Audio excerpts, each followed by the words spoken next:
Hello there, and welcome to this video. Let's see together everything you need to know to start using Apple iMovie. Leave us comments inside the video description to help us improve our future video guides for this software. Apple iMovie is one of the best software products used to create your own videos and slideshows by editing your media and adding amazing effects and transitions to these. When opening iMovie, a startup window opens, divided in 3 tables on top.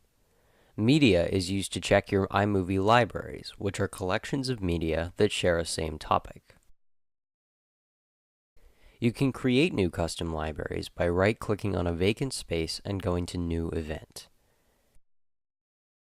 Then, you can simply drag and drop your media directly on the open library. You can import videos, images, and also audio files. You can delete existing libraries by right-clicking on one and going to Delete Event. The Theater section is used to import, share, and playback your custom videos and projects online from any of your devices. The Projects tab lists all your iMovie projects made in order to open and edit these back again. In particular, by using the button next to each project name, you can play it, open it, edit it, and also rename and delete it. To see how to start with iMovie for the first time, let's begin with the new iMovie project. To create new projects, just click on Create New. Here you can choose between a movie and a trailer project. A movie is used to create custom videos and slideshow from scratch, whereas a trailer starts from a ready template close to film-like videos. In this very basic beginner tutorial, we will see just the movie projects. The overall iMovie workspace is divided in 3 main parts: the panels, the video preview, and the overall timeline more below. Before starting with a new project, it is important to import all the media needed, such as videos, images, and audio files. From the My Media tab, you can browse inside your own personal iMovie libraries and simply drag and drop your files on the timeline below.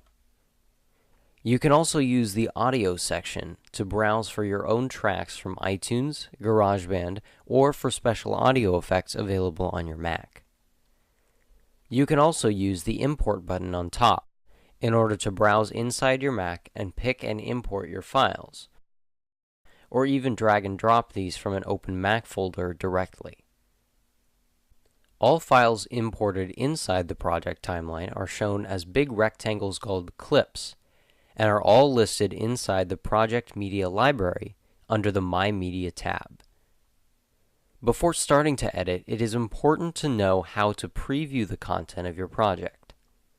First of all, the clips inside the timeline offer a quick and fast preview of their respective content. Sound clips are green, with their sound waveform shown. That indicates the volume level during the time. Pictures and videos are blue, showing thumbnails representing the picture or the video frames. These also show a reserved slot that is covered by audio and sound, especially for video clips.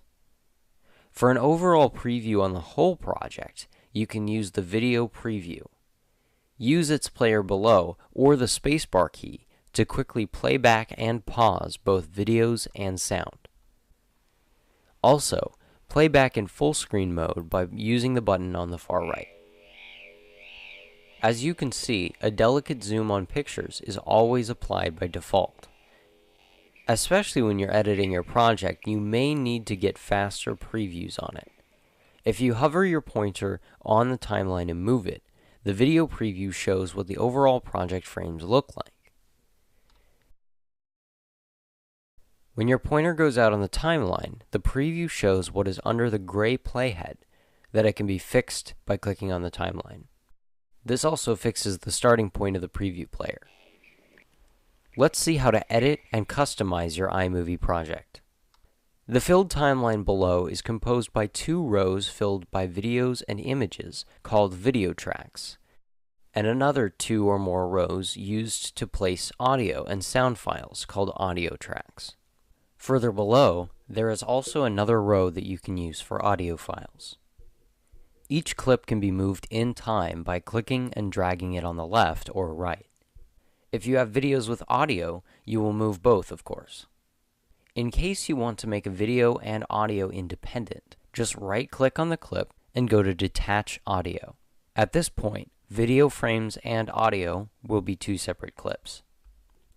iMovie manages your project content by using a storyboard view, where clips are linked and attached to each other. Inside the timeline, there's always a main video track, whose main clips are preceded by a dark marker, indicating that each of these clips fix the other clips in time position. In short, if the beginning of any video, image, or sound clip overlaps a main clip in time, it will be attached to such main clip, as you can see by the small links that show up. This means that if you move the main clip in time, all of the attached clips from the other tracks will also be moved in time in the same way. Also, if these clips are moved until they overlap another main clip, these will attach to this new main clip, depending on it. The two video tracks on the timeline are not exactly the same. In fact, all the clips that are placed on the first video track from the top are always shown above the clips inside the main video track. To stretch or shorten the time duration of the clips, just click and drag from their far edges. You can check the clip duration by looking at the clip corner on the left. This operation may cut some content from the video or audio clip affected. To shorten or stretch video or audio clips without cutting or looping their content, it is sufficient to change their playback speed. If you right-click on the clip and go to Show Speed Editor, a black line appears right above the clip. If you click and move the marker from the right to the left, you will increase the playback speed, as the hair icon suggests, and this will also shorten the clip duration in time without changing its content. If you stretch the clip, this will be played slower, as the turtle icon indicates. You can cut, copy, and paste a clip by clicking on it and then using Command and X, Command and C, and Command and V respectively. When you paste, the clip is placed where your pointer is. In case you want to cut just a part of the clip, just hold the R key from your keyboard and click and drag on the clip to select a portion of it. When you cut, you will affect just the part of the clip within such region. To split a clip in two, just right-click on it and go to Split. The clip is split where the gray playhead is. This just works on clips inside the main video track. Remember that, in case you make any mistake, you can go backwards by using Command and Z multiple times.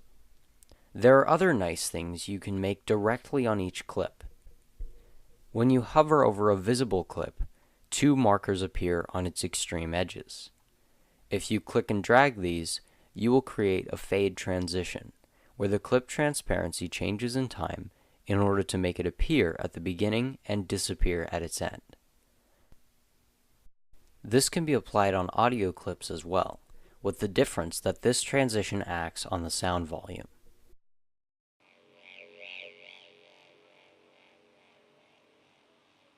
These fast fade transitions can't be applied on main clips. For these, you have to use the Transitions tab on top. Choose the right one for you and drag and drop it between two main clips, or at the very beginning or end.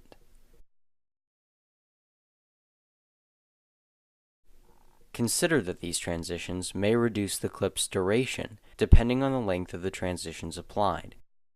That can be checked by hovering the transition symbol. Double-click on it to change it. Whereas to change the kind of transition, just drag and drop another from the Transitions section.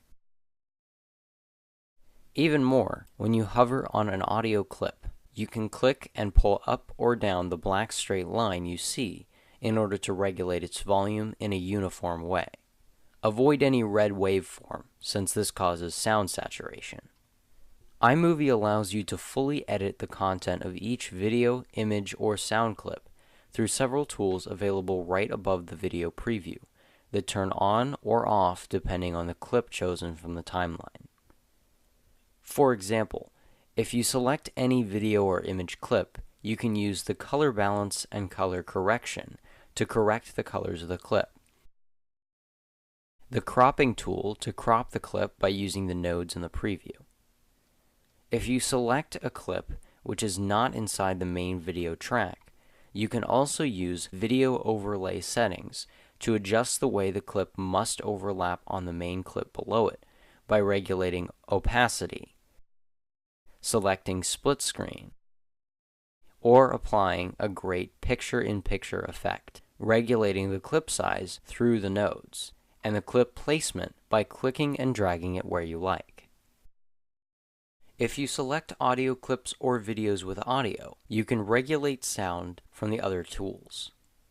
Use volume to adjust the volume, the equalizer to apply audio filters, the speed tool to regulate the audio's playback speed and pitch, and use the last tool to apply filters and simple, amazing audio effects.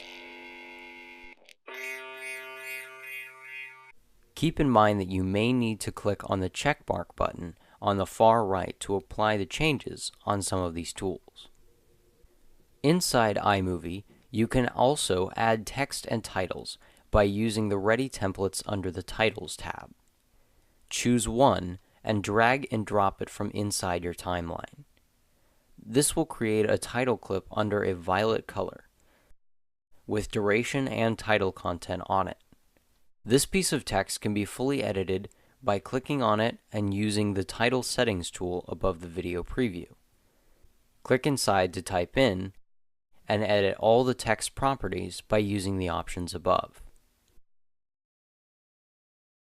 Let's see how to save your work. Your iMovie project is saved automatically. You can rename and set your project by coming to the main page of iMovie by going to the Projects button. To render the project content and obtain the final video, just go to the Share button in the top right corner. You can choose whether to render and upload it online, on a social website, or render it inside your Mac disk by going to File. In the new window, choose the video resolution, its quality, and settings. Then click on Next and choose the video name and its destination folder. The render will start on the background, and you can check its progress next to the Share button. Thanks for watching this video. Check out our channel for more free and amazing guides for Apple software.